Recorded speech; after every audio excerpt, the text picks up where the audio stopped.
Terry, uh, Yeah. welcome. This is your first time with us, yes? I do, I Second. believe. Second? Yes. I The I first one this year. I missed it then, I guess. Uh, anyway, um, you are been around for a good long time as a graduate of Unity School and religious class, class of '96. That's a long time. Um, Associate minister in Nashville. That must have been fun. Did have a lot of Nashville cats Oh yeah. around there? Yeah. Yeah. That that's cool. Yeah. We had music like you wouldn't believe. It I'll was bet. Of course you uh, so stomping your feet. Wow. singing the Lord's Prayer in four-part harmony. The whole congregation. That's Just wonderful. beautiful. Wow. Um, Co-senior minister at Unity of Fairfax, Virginia, which is Right. a suburb of DC. And I Right. used to work there a bunch near Oh, Reston, right close yeah. by. Yeah. And Chantilly is also right in that same neighborhood. So Sure uh, is. you're a DC guy as well. Terry, welcome, and let's hear from you. Okay. Let's start with a centering prayer, which Tim just did an absolutely beautiful one. So I'm going to just go right past the centering prayer part of it, which I think Tim did, and go right into a meditation. And then there will be a song. And then after the song, then I'll begin my talk. Okay. So let's just center ourselves as Tim so well did. Breathe in deeply. Allow that breath to pass and take another.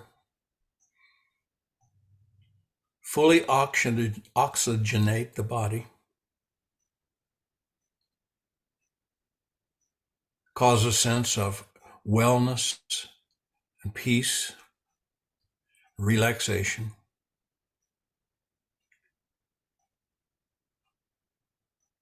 And go within. Focus on the center of your being.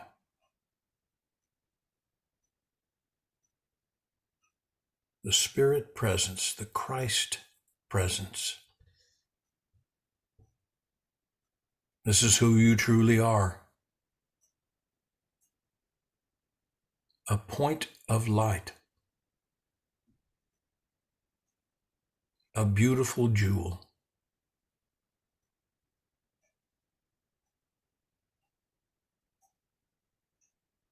Infinite qualities.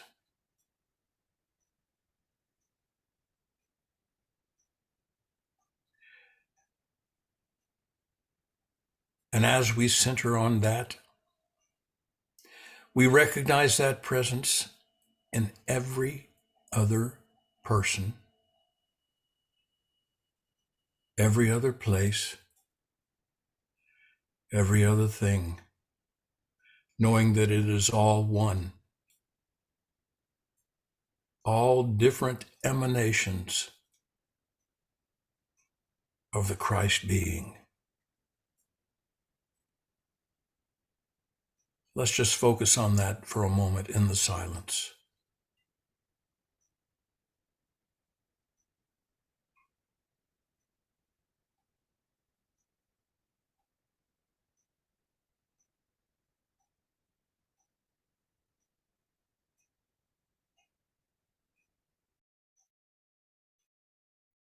And now we bring ourselves back to this moment in time and space.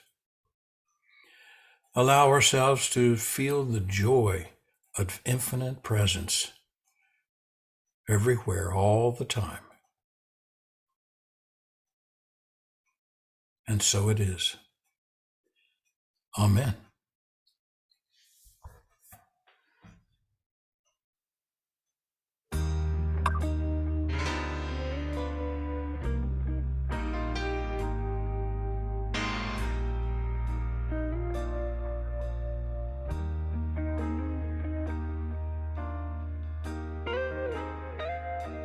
There's somebody hurting. Someone needs a hand.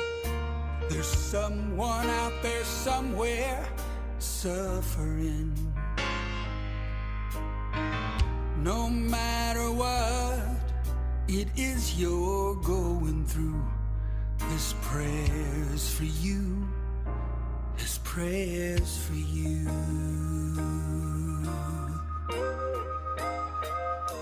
If you've lost a loved one or lost your way, if you find yourself without a place to stay, yeah, no matter what it is you're going through, this prayer's for you. This prayer's for you. For you. Beautiful spirit, sweet child of love. You are holy and you are worthy, and you are always enough. All your troubles and your sorrows now are washed away. With you, my friend, I pray.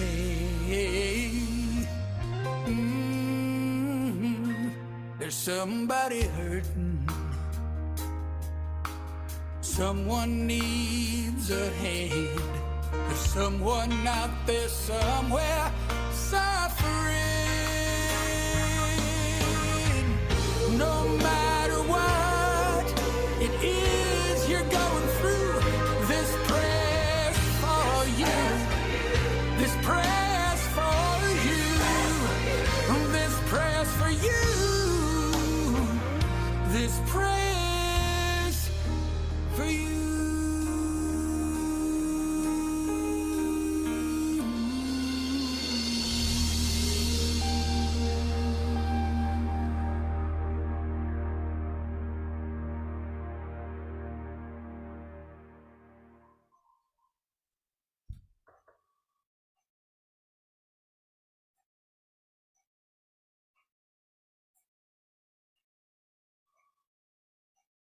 It was really nice. I saw Richard McDeasy's name flash past on the screen there. Did he write that, or was he only singing it? I couldn't tell you. I'd have to look. Okay. Not that important right at the moment. Simply to note that when I did go to First Church Unity, which is now Unity of Nashville, they changed the name after, Lord, more than 100 years.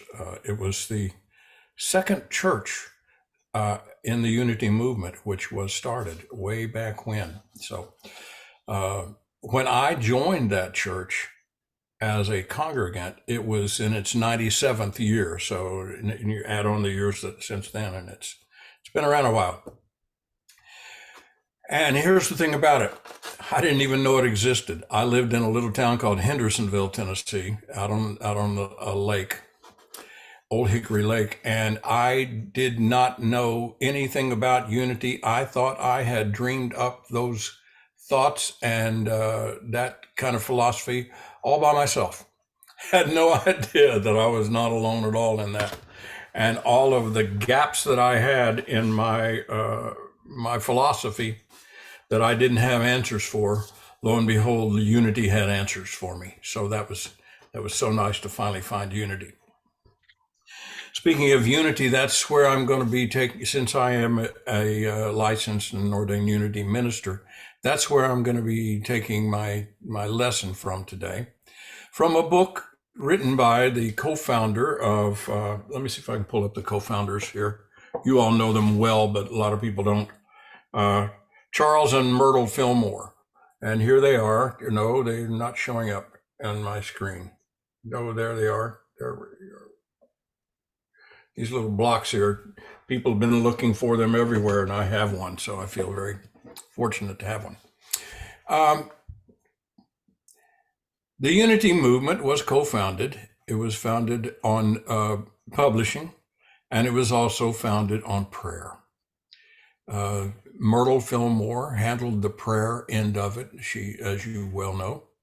And Charles was the publisher of many of the magazines and flyers that Unity once produced.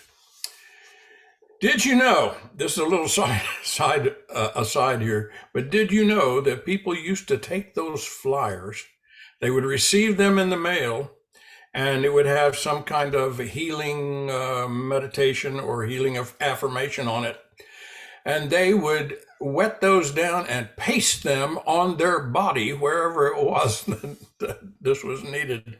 And there was a lot of laughs back at Unity Farm, as it was called then, for when they found out that this was happening. And they were saying, these people are off the mark a little bit, but more power to them if they are gaining what they need out of it. So that's good.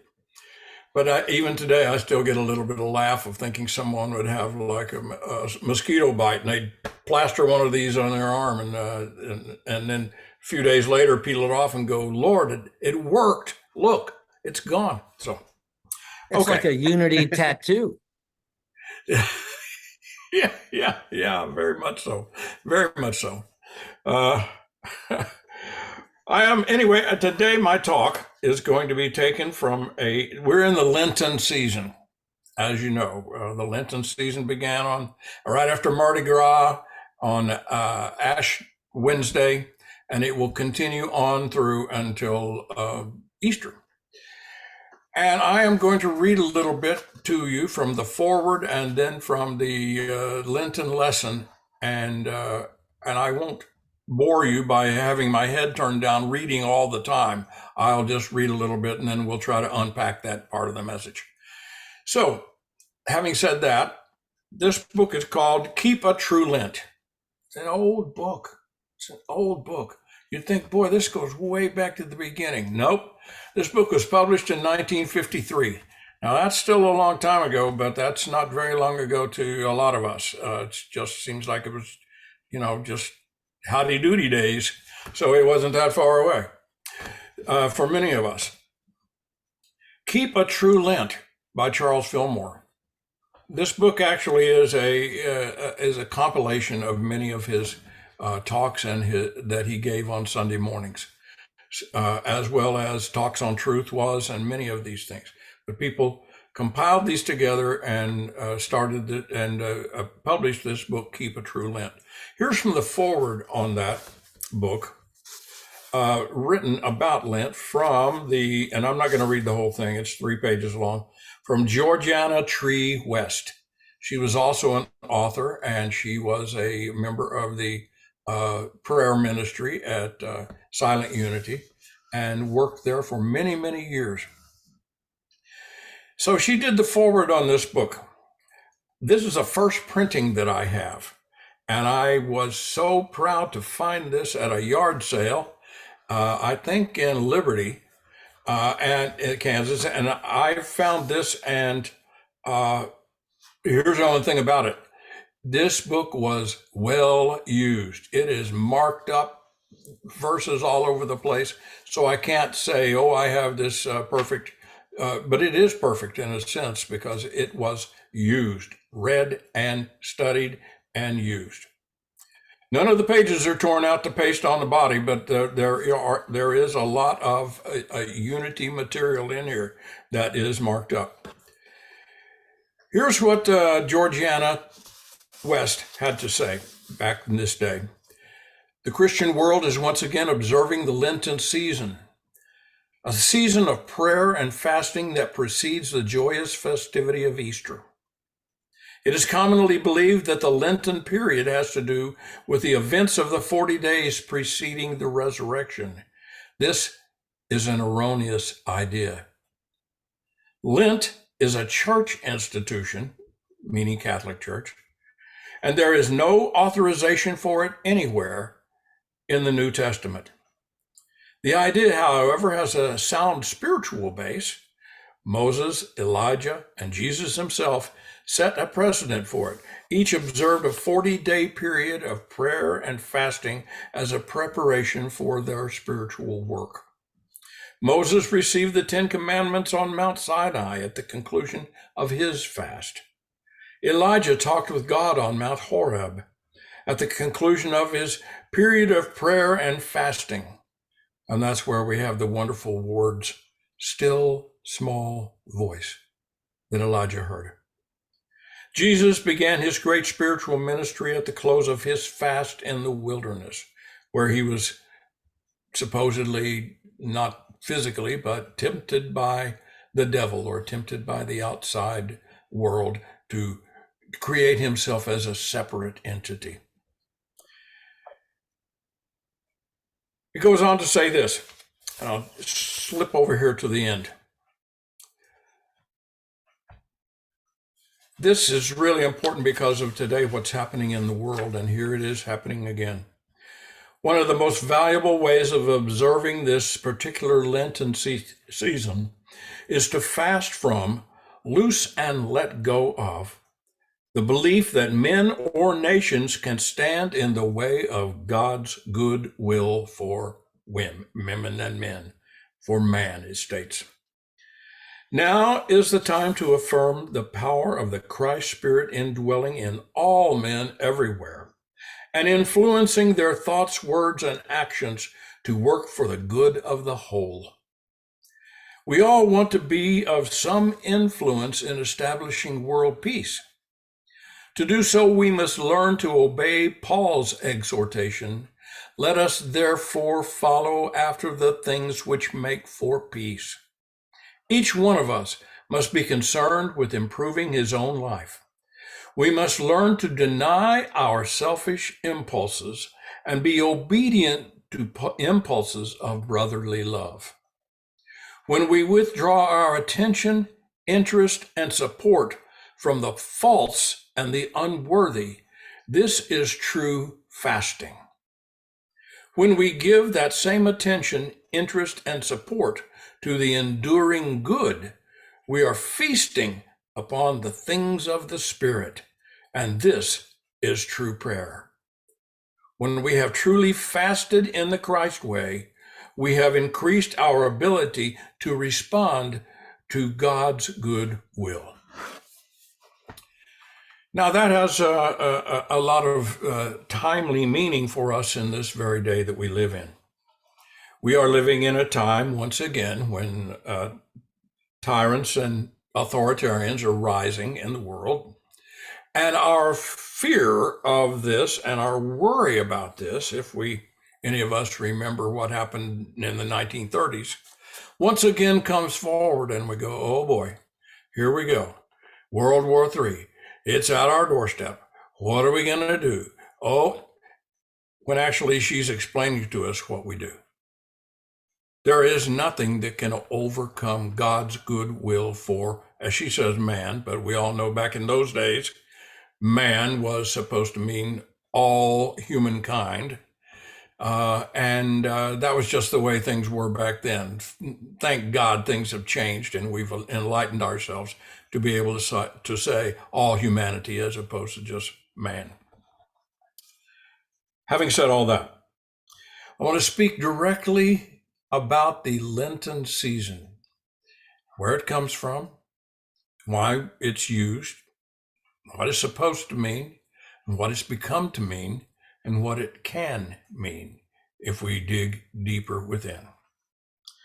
The word Lent comes from the Anglo-Saxon word for spring, which is derived from a verb meaning to lengthen, just as many people say lengthen when they're speaking and say, I'm not sure of the length of that room or whatever it might be. Length, it's all the same. Lengthen, Lenten. It means that the days are getting longer. Spring is on its way. Sunlight is more prevalent each day. The days are beginning to lengthen. This annual season of fasting and prayer and penitence has been observed by the Western Church since the first century after Christ. So thus, that would be the first year of the current era, first century of the current era. Although it has not always been 40 days long. After the example of Moses and Elijah, and to commemorate the 40 days of fasting and prayer that Jesus spent in the wilderness, then it was changed to 40 days to give some kind of sense of meaning for it within a spiritual understanding. The first day of Lent is called Ash Wednesday from the custom that prevailed in the early church of sprinkling ashes on the heads of penitents on the first day of Lent. And we still see that today of people who go to the church and they say, I am celebrating this, and they get a cross on their forehead of a smudge of, or they get this on their coat or whatever it might be, someplace on their arm or whatever it might be, to symbolize I am celebrating or I am participating in the Lenten season and the idea of Lent. Now, here's something that I didn't know, but I learned, and I hope it's helpful to you as well. Ash Wednesday comes 46 days before Easter, not 40. There are 6 Sundays in Lent, and they are not considered a part of Lent, because in the Western Church, Sunday is always a feast day. So you can celebrate every day, but when it comes to that Sunday, it's back to things as normal, or at least you can eat or choose to dine any way you please, for it is outside of Lent. The 40 weekdays following Ash Wednesday are what constitute Lent. The 5th Sunday, and then we'll get into that later, the 5th Sunday and so forth, and what they all mean. Now I want to turn in this book to the actual writings of Charles Fillmore. Oh, by the way, those were also the writings of Charles Fillmore. I take it because no one was assigned or attributed that the way the foreword was with Georgiana West. Now, we are in the 2nd Sunday of Lent. The first Sunday occurred last week. It's pretty obvious after Wednesday. And now we are in the 2nd Sunday. Now, this normally would have been like the 14th day of Lent or something like that. But since Sundays are excluded from that, we're looking at the 2nd Sunday. Assigned to the 2nd Sunday by Charles Fillmore is one of what he calls the 12 powers. And this power is the power of imagination. So here we are, and the imagination is the faculty of mind which images and forms. Everything that is manifest in the world was first a mental picture and was brought into expression by this forming power. Man accumulates a mass of ideas about substance and life. With his imagination, he molds them into shape. Well, if we say this, we think, well, then it seems like the world ought to be perfect. Because if we get enough people all imagining the same thing, won't we get a perfect world? In other writings, Fillmore explains why this question. He gives an answer to this question. He gives an answer to this even through his own life, because people would come up to him and say, well, if all this imagination and all this mental power works, Charles, why are you getting older? And his reply was always, because I still hold old thoughts. And that's the answer right there. The idea behind the fact that our world is in an imperfect state, so to speak, is because we still all hold imperfect thoughts to some degree. Those who look to the Holy Spirit for guidance find that its instruction is given to all who believe in the Christ Spirit. And the command is to make all things after the pattern shown Moses on the mount. as found in Exodus 25:40. Now, I'm not going to go back to Exodus and start reading Bible scriptures and so forth. We'll just pass over that. The Spirit of truth projects into the chamber of imagery pictures that, rightly understood, will be a sure guide for all people who believe in the omnipresence of mind. And I'm sure the reason we are together is because we are all believers in that very statement. The imagination will carry out any idea or set of ideas that the I am reflects into it. Hence, theories are not to be trusted. Oh my. There must be evidence in works. There must be evidence in works. Just because one of us has a theory or one of us may have heard something in the outer from another does not mean it's true. You're in the show me state right now. You know, without a doubt, that there has to be evidence as well as simply just the idea behind it. This is accomplished by the working power of the word. With my imagination, I lay hold of perfect ideas and clothe them with substance. My body is the product of my mind. In my communication with God, the imagining power of my mind is playing an important part. It receives divine ideas and in dreams and visions reflects their character in consciousness. According to the scriptures, this is the opening of the heavens, the mind, and the seeing angels of God ascending and descending upon the Son of Man. With my imagination fixed on spirit, I affirm this. In the quietness and confidence of spirit, I see myself as God sees me, his perfect image and likeness. That is something that we really need to hold fast to. Seeing ourselves as God sees us. I know that there are many who believe this entirely within their body. And yet we are aging, getting older. Remember what Charles Fillmore said. I still have old ideas. I'm still hanging on to things that I don't really need in my life.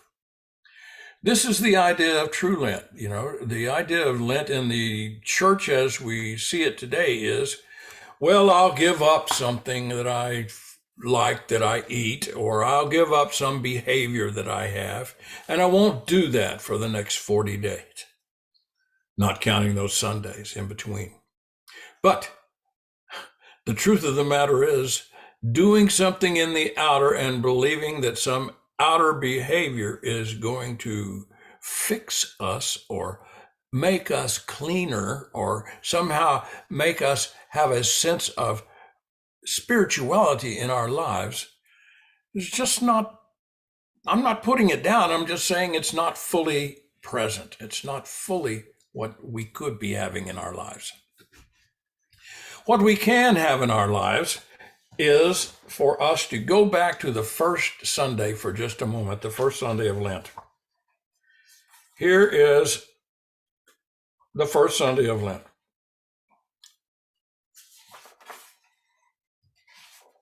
Let me find it. Lost my place here just a minute. Well, I don't need it. I did it. I've done it already and done it many times. The first Sunday of Lent is represented not by one of the 12 powers at all, but it is represented by the altar. You know, Jesus in his scriptures is reported to have said, before you present your gift at the altar, first think deep within yourself if you have anything going on that is contrary of this with any of your brothers and sisters, with any other human being. If you are holding on to some grudge, resentment, or conflict with another, first go and settle that. Settle that. Bring peace to that for all parties concerned. Then go and present your gift to the altar. Well, metaphysically, let's look at that for a moment. If we go to present our Christ being to the very ultimate center, the altar of all that is, the focus, as it were, of the very Christ presence, the spiritual presence within us. First, go within, search your subconscious, and see if you are still holding on to some of these old, erroneous beliefs and thoughts. If you are, and they will represent themselves to you, once in the stillness, they'll just come floating up out of you. They'll just float to the surface. And once they come forward, you will then realize, I've got to make an amends here. I've got to clear this up, not only for myself, but for the other person. But not so that the other person will think that I'm a good guy or a good gal. This isn't the importance at all. The importance is clearing the soul, clearing the consciousness, not holding or harboring anything in there that is anything less than pure Christ being. It'll float itself to the top. I'm going to go aside just for a moment and tell you that one time in meditation, when I was first practicing meditation, when I first practiced meditation, I'd fall asleep.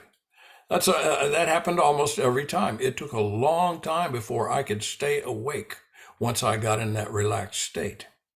I realized that the sleeping for me were the dogs of Cerberus. They were dogs waiting at the gate, keeping me from entering a deeper spiritual awareness.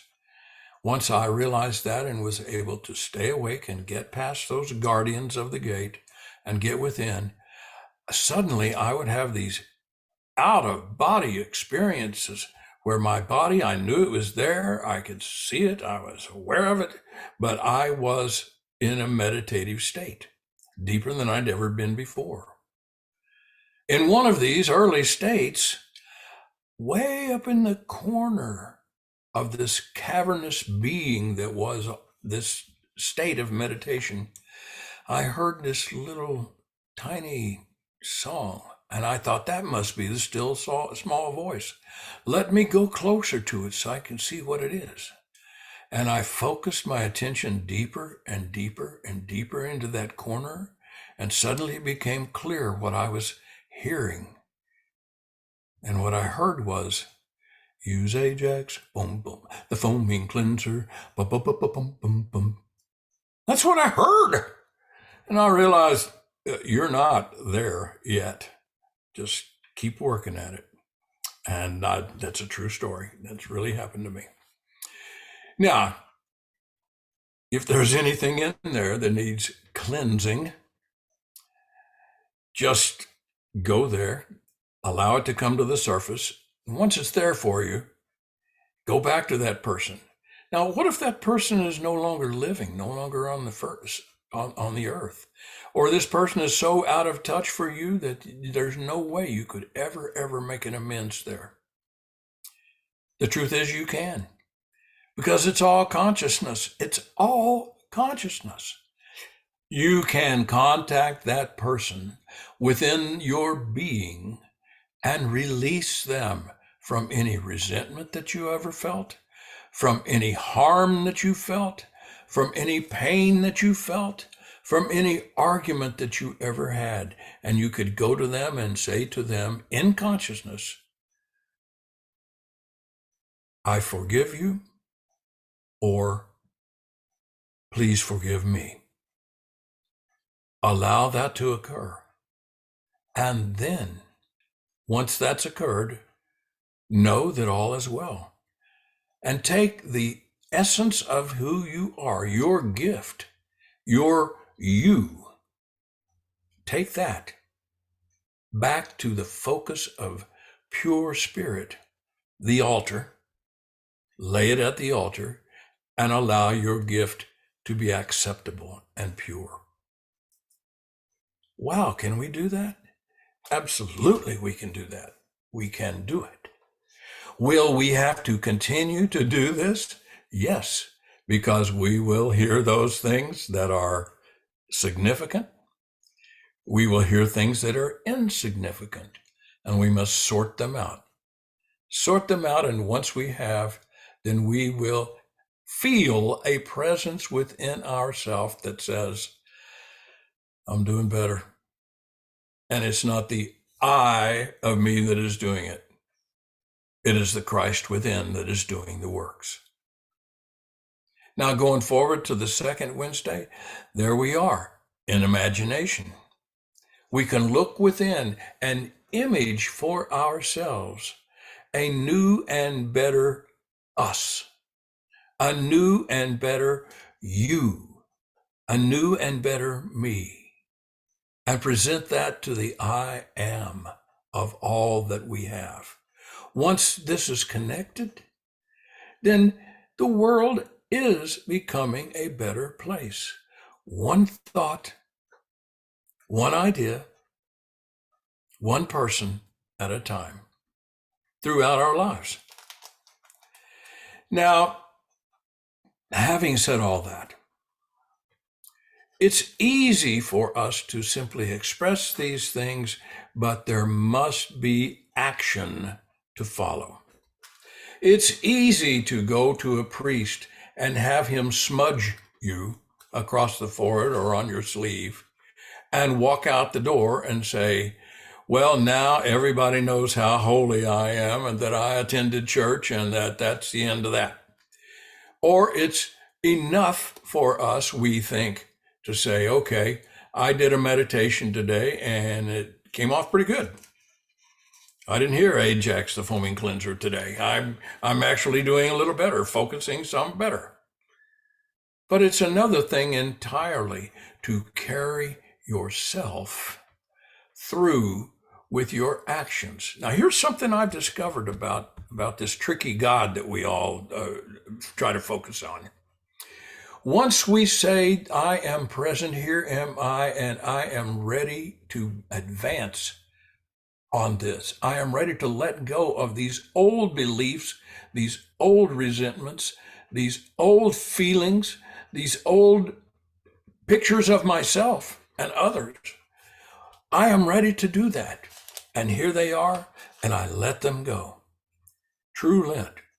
Except that little tricky guy, God, says, okay, let's review. And suddenly something will come up in your life where you have to use what you said you were going to use. I am going to use forgiveness in my life. Here comes that person, place, or thing that forgiveness is going to need as a quality in your life. Here comes that person that I am going to let go, and I am going to focus my life on being more present and no longer have so much impatience in my life. Oh, okay. Well, let's just hand you some reason to be impatient and see how you follow through in your actions. We're all aware of this. We see it all the time. If any of you have ever had children, you know exactly what I mean, where all of these things take place to actually make you become a more viable, mature human, a more lovable person. Unfortunately, oftentimes in this world, we see those who are still focused on their own childhood and so forth, and they play the monkey that they play the role that Kurt Vonnegut declares in one of his books. I'm not sure which one, but I read many of his books. He calls it Big Monkey Hits Little Monkey. And that's what he observed one time going to the zoo, watching a banana being passed from the little monkey who got hit by a bigger monkey, and the next one had one, got hit by a bigger monkey, all the way through till finally the big monkey in the tribal organization that they had there at the zoo, the monkeys, he gets the banana. Oftentimes, we are living our lives like this. We can get out of that. We can get past that if we're willing to look within and practice a true Lent. I hope you enjoyed today's talk, and I hope you get something from it. One more thing. If you haven't read this little book, it's a small book, and it's very, very helpful. Keep a True Lent. It's still for sale. You can get it for 99 cents, I believe, as a book for Kindle. So check it out.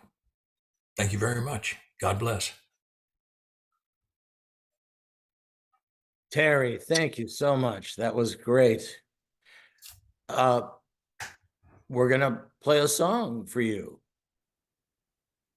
Thank you again, Terry. That was you, yeah? You wrote that, didn't you?